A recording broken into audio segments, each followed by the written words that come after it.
Reutimann wins at Martinsville. Welcome, race fans, to this week's edition of the TunnelTurn.com. I don't know how Jeff Gordon, Jimmy Johnson, and Dale Earnhardt Jr. didn't win that race last weekend, but that was out of control. Jeff Gordon won. Jeff Gordon led so much of that race, it was ridiculous. And then all three Hendrick cars were in the top five for a while at one point, and then all hell broke loose with 3 laps to go at the end of that Martinsville race. But man, Casey Kane, he's another guy that's just been snake bitten this year. He's such a good driver, and something always happens to his car that's usually beyond his control. He ended up popping the motor at Martinsville this week. Just had another bad day in his car, but things should turn around pretty good for him soon, I hope.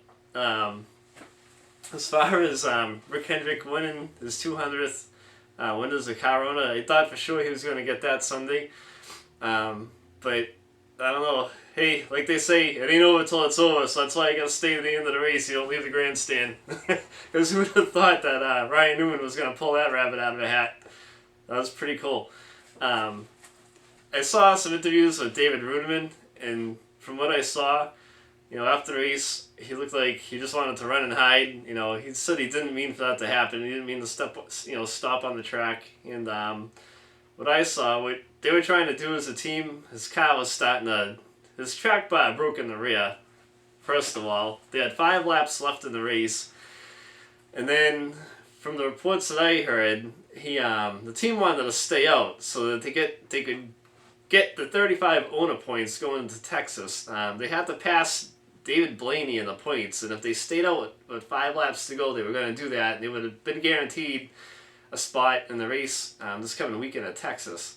So that was their strategy, and unfortunately, they had 3 laps to go to stick it out, and the car just stopped running, from what David Reutimann said, and he was just a sitting duck on the track, and that's why he couldn't get it out of there.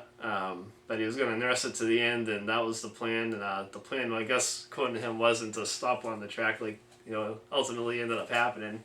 But I wrote a whole blog on that. Definitely check it out. It's called Taking One for the Team.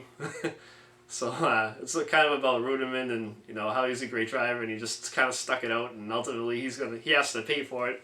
Listening to it from the fans and stuff, but. There's 2 sides to every story. So this weekend the guys are rolling into Texas, and that's a great track to watch too. Earnhardt's been on a roll, so it looks like every week Junior Nation has some hope that he's going to finally end his losing streak. And he's had a top 5 car just about every single week, which has been great. And it'd be awesome if Rick Hendrick gets that win this weekend, and we'll have to see if the 88 can drive in the victory lane. And until then, we'll see you next week. Thanks for checking us out every day. And post on our chat. We'd like to see you guys post and say hi. And I read that every day. So if you ask a question, I'll reply back to it. And we want to also thank the Hampshire Motor Speedway for standing behind us and sending us some press releases. We got together with those guys this week. And that's our hometown track. We love going up there. And we'll see you next week. Until then, have a good one. Goodbye.